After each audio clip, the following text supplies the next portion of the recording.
आनंदी या मालिकेच्या आजच्या भागामध्ये आपण बघूया.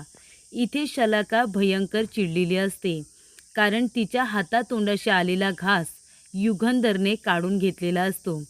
ती चंदनला म्हणत असते की वाघिणीच्या तोंडाशी आलेला घास जर कुणी तोंडातून काढून घेतला तर तिला कसं वाटेल.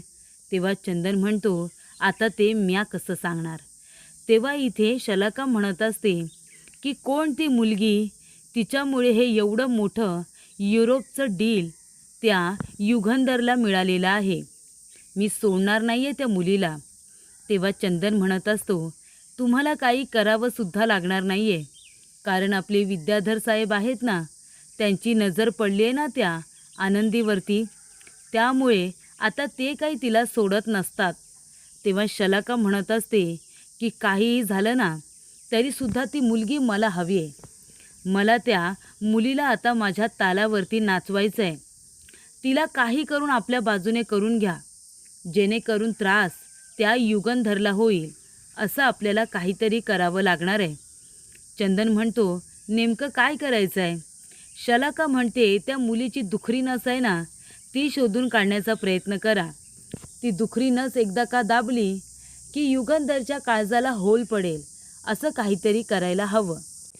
तो युगंधर त्या आनंदीला आता प्रोटेक्ट करणार, तिला आपल्या छत्रछायाखाली ठेवणार, पंखांखाली ठेवणार. मग ती काय आपल्या हाती लागणार नाही. पण काहीही झालं तरी ती मुलगी आपल्या बाजूने झाली पाहिजे. आणि जेव्हा आपण सांगू तेव्हा युगंधरच्या पाठीमागे खंजीर खुपसला पाहिजे. त्यावेळची आपण वाट बघायची आणि ते लवकरच होईल. आणि विद्याधर आहे ना, तो आपली मदत करेल. तर इथे आबा जाधवने आपल्या नातीला आता कॉल केलेला असतो. युगंधर निंबाळकरांनी आपल्या कंपनीमध्ये तिला कामासाठी ठेवलेलं आहे, ही बातमी सांगण्यासाठी त्यांनी आनंदीला कॉल केलेला असतो. आणि ते म्हणत असतात की आनंदी बाळा, अगं आनंदाची बातमी आहे. तेव्हा आनंदी म्हणते, आबा अहो कसली आनंदाची बातमी आहे. तेव्हा आबा म्हणतात, अगं युगंधर साहेब आहेत ना, मालक साहेब, त्यांनी तुला कंपनीमध्ये नोकरी दिलेली आहे. तेव्हा आता तुला दुसरीकडे काम करण्याची गरज नाही आहे. तुला इथे व्यवस्थित लक्ष ठेवता यावं किंवा तुला प्रोटेक्ट करता यावं, यासाठी त्यांनी तुला कंपनीमध्ये नोकरीला ठेवलं आहे. तू त्यांच्या नजरेसमोर असशील तर तू सुखरूप असशील म्हणून. हे बघ आनंदी बाळा, तू हे काम करशील ना. तेव्हा आनंदी म्हणते, हो आबा, मी आनंदाने ही नोकरी करेन. मालक साहेब आपल्या सगळ्यांचा किती विचार करतात ना. मी नक्की आता हे काम करणार, असं आनंदीने ठरवलेलं असतं. तर शलाका म्हणते की एक काम कर चंदन, विद्याधरला सांग त्याचं काम करायला. आणि असं काम कर म्हणावं की त्या मुलीची अवस्था इथे वाईट झाली पाहिजे, कुठे तोंड दाखवायला सुद्धा जागा नाही उरली पाहिजे. आणि बाकीचं जे काही आहे ते आपण करू. एवढं मोठं डील माझ्याकडून काढून घेण्यात आलं आहे ना. एक डील जिंकला म्हणून सारखे सारखे डील जिंकेल का तो. म्हणजे खरं तर नशिबावरती मी विश्वास ठेवत नाही. जे मला हवं ते मिळवण्यासाठी मी काहीही करू शकते. त्यानंतर इथे आता आनंदी कंपनीमध्ये काम करण्यासाठी आलेली असते. तेव्हा काम करत असताना इथे आता तिची बहीण कवितासुद्धा तिथे असते. आबा बघत असतात कशा पद्धतीने ती काम करत आहे. ते बघून ते देवाचे आभार मानत असतात की बरं झालं माझ्या मुलीला कंपनीत नोकरी मिळाली. तिच्या जीवाला विद्याधरपासून आता धोका नाही आहे, कारण तिथे खूप लोक असतात. विद्याधरने काही चुकीचं करण्याचा प्रयत्न केला तरीसुद्धा त्या ठिकाणी युगंधर आहे, शिर्के आहेत, माझ्या मुलीला नक्की प्रोटेक्ट करतील. तेव्हा इथे चंदनने विद्याधरला फोन केलेला असतो आणि तो म्हणतो की आनंदाची बातमी द्यायची आहे. ती आनंदाची बातमी ऐकल्यानंतर आहे ना, तुम्हाला खूपच जास्त आनंद होईल. तेव्हा तो म्हणत असतो, आनंदाची बातमी कुठली रे चंदन. तेव्हा चंदन म्हणत असतो की ती आनंदी आहे ना, तिला आपल्याच कंपनीमध्ये युगंधर साहेबांनी आता नोकरीला ठेवलं आहे. कारण का माहिती आहे का, तुमच्यापासून तिला वाचवता यावं म्हणून. तेव्हा विद्याधर म्हणतो, अरे वा, मग ही तर चांगली गोष्ट आहे ना. आता तिला शोधण्यासाठी वणवण मला फिरावं लागणार नाही आहे. कंपनीमध्ये आलं की ती माझ्या डोळ्यासमोरच असेल आणि माझी नजरसुद्धा तिच्यावरच असेल. तेव्हा एक अर्थाने बरंच झालं तिला कंपनीमध्ये कामावरती ठेवलं. आता रोज तिला बघता येईल. आणि त्यानंतर इथे आता आनंदी म्हणत असते की आपले युगंधर साहेब आहेत ना, ते खूपच छान फॅब्रिक वापरतात, म्हणून तर इथे कापडाची क्वालिटी छान आहे ना. तेव्हा इथे युगंधर आता त्या ठिकाणी नसतो. विद्याधर तिथे आलेला असतो आणि तो बघतो तर काय, इथे आता आनंदी काम करत असते. तेव्हा विद्याधर आल्यानंतर सगळ्या बायका घाबरतात. विद्याधर म्हणत असतो की हे मात्र खरं बोललीस की आपल्या इथलं फॅब्रिक आणि मॉडेल दोघेही मस्त असतात. तू सुद्धा छानच आहेस ग. आणि विद्याधर इथे आता आनंदीच्या हाताला हात लावायला जाणारच असतो. तेवढ्यातच त्या ठिकाणी युगंधर आलेला असतो. विद्याधरचा हात पकडतो आणि त्याला आता तिच्यापासून दूर करतो. तेव्हा इथे युगंधरने विद्याधरच्या जोरदार कानाखाली वाजवलेली असते. अगदी इथे त्याचा गाल लाल होईल की फाटेल की काय, अशा पद्धतीने त्याच्या थोबाडीत मारलेली असते. त्याची कॉलर पकडून त्याला इथे फरफटत आता युगंधर घेऊन गेलेला असतो. आणि फरफटत घेऊन जात असताना समोर आता लोखंडी छोटा खांब आलेला असतो. आणि मग काय, तो लोखंडी खांब उपटून इथे आता युगंधरने विद्याधरच्या पायावरती मारण्याचा प्रयत्न केलेला असतो. तेव्हा इथे विद्याधर म्हणत असतो, नाही दादा नाही, नको. पण युगंधर काही ऐकत नाही. युगंधर म्हणत असतो, अरे आपल्याला बघून एखाद्या बाईच्या नजरेमध्ये भीती नाही, मनामध्ये भीती नाही, तर आपल्याला बघून तिला इथे सिक्युरिटी मिळाली पाहिजे. आपल्याबरोबर अशी व्यक्ती आहे जिच्यामुळे आपल्याला धीर मिळाला पाहिजे. पण तुला तर बघून गावातल्या इथे तरण्या मुलींपासून ते म्हाताऱ्यांपर्यंत सगळेजण घाबरतात रे. एक गोष्ट लक्षात ठेवायची विद्याधर, आत्तापासून जर तू कुठल्या मुलीकडे किंवा बाईकडे गावातल्या वाकड्या नजरेने बघितलंस ना, तर मी विसरून जाईन की तू माझा भाऊ आहेस, कळलं तुला. आणि इथे वाकडं लाकूड असतं ना, ते चुलीमध्ये तसंच घालत नसतात, कुऱ्हाडीने त्याचे तुकडे करत असतात आणि मग मापात करून त्यांना चुलीमध्ये घातलं जातं. तशी मी तुझी अवस्था केली. आता फक्त एकच पाय तोडलाय, वेळ आली तर दुसरंसुद्धा पाऊल तोडून टाकीन तुझं, कळलं ना. पुन्हा आनंदीकडे किंवा कुठल्याही मुलीकडे वाकड्या नजरेने बघायचं नाही. चल हो चालता इथून, आणि तोंड काळं करायचं, पुन्हा तुझं तोंड दिसता कामा नये, असं त्याने आता सांगितलेलं असतं. तेव्हा इथून आता विद्याधरचा ज्या पद्धतीने युगंधरने अपमान केलेला असतो ना, त्यामुळे विद्याधरला तोंड दाखवायला सुद्धा जागा उरलेली नसते. तेव्हा इथे युगंधर खूपच जास्त चिडलेला असतो. युगंधर म्हणत असतो की हा माझा भाऊ नसताना तर आता ह्याचे तुकडे तुकडे केले असते. तेव्हा शिर्के म्हणतो, जाऊ द्या साहेब, कशाला टेन्शन घेताय, त्याला गावातून तुम्ही हकलून दिलंय ना. तो म्हणतो, गावातून नाही, ह्या आयुष्यातूनच त्याला हकलून द्यायला हवं होतं. जर मी माझ्या आईवडिलांना वचन दिलं नसतं ना की ह्याचा सांभाळ करेन, लक्ष ठेवेन म्हणून, तर याला कधीच संपवलं असतं, एका वचनात अडकलोय म्हणून.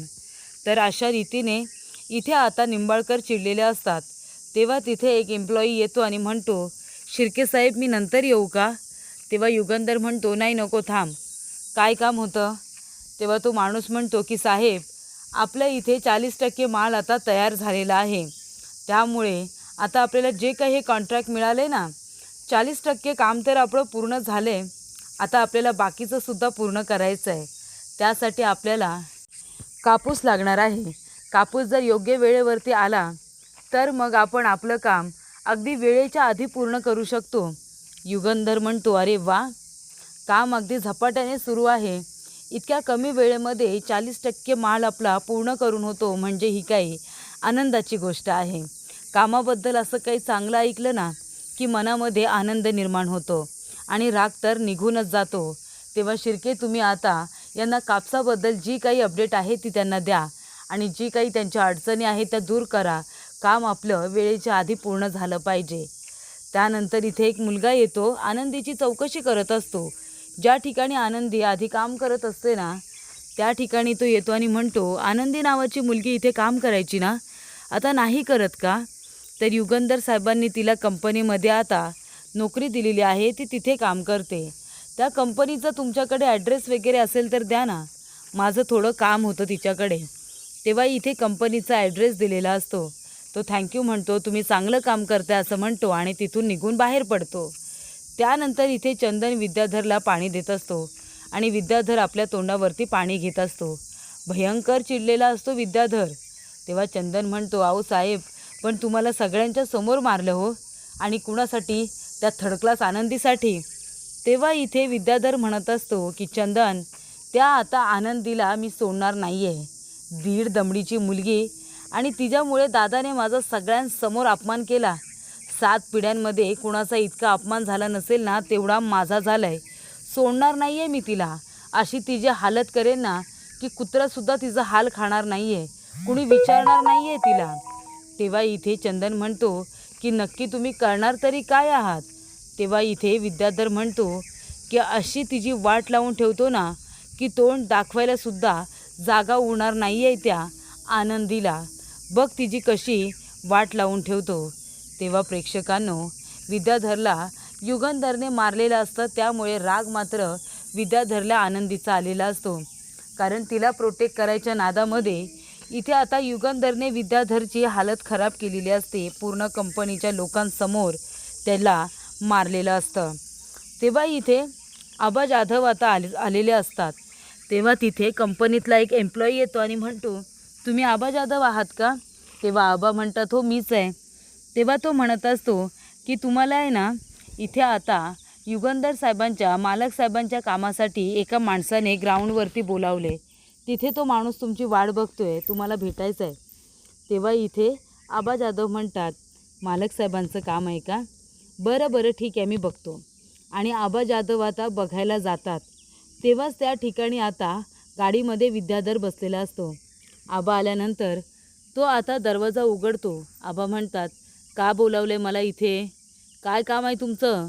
तेव्हा इथे विद्याधर गाडीतून खाली उतरतो आणि म्हणतो, काय रे म्हाताऱ्या, तुझ्या नातीला माझ्या तावडीतून वाचवण्यासाठी तिला या कंपनीमध्ये तू नोकरीला लावलंस, आणि तुला काय वाटलं तू तिला माझ्यापासून प्रोटेक्ट करू शकतोस?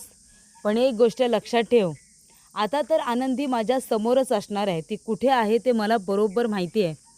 तुझ्यामुळे आणि तुझ्या त्या नातीमुळे आज मला माझ्याच भावाने सगळ्यांसमोर खूप मारलं आहे ना. सोडणार नाही आहे रे मी तुला, आणि तुझ्या त्या नातीलासुद्धा. जिथे असेल ना कुठे, तिला आता माझ्या मिठीत घेणार, तिची हालत खराब करणार. तिच्याबरोबर आता रात्र घालवल्याशिवाय मी गप्प बसणार नाही आहे. तेव्हा इथे आबा म्हणतात, अहो असं नका करू हो, गप्प बसा तुम्ही. तुमची हिंमत कशी झाली माझ्या नातीबद्दल अशी बोलायची? लहान आहे माझी नात, माझ्या काळजाचा तुकडा, माझा अभिमान आहे ती. आणि जर तुम्ही तिच्या वाटेला गेलात ना, तर माझ्यापेक्षा वाईट कुणीच नसेल, कळलं तुम्हाला? तेव्हा इथे विद्याधर म्हणत असतो, तुझी नात तुला लहान असेल रे, मला नाही लहान आहे तुझी नात, कळलं ना? मला जशी हवी आहे ना तशीच ती आहे. आणि तुझ्या अभिमानाला ना आता ठेचूनच टाकतो. तुझा अभिमान आज रात्री माझ्या मिठीतच घेतो. मग काय करशील रे तू? सांग, मग काय करशील? जोपर्यंत आनंदीबरोबर रात्र घालवणार नाही, तोपर्यंत विद्याधर निंबाळकर गप्प बसणार नाही. तेव्हा इथे आबांना खूप मोठा धक्का बसतो. तर पुढील भागामध्ये आबांना हार्ट अटॅक आलेला असतो.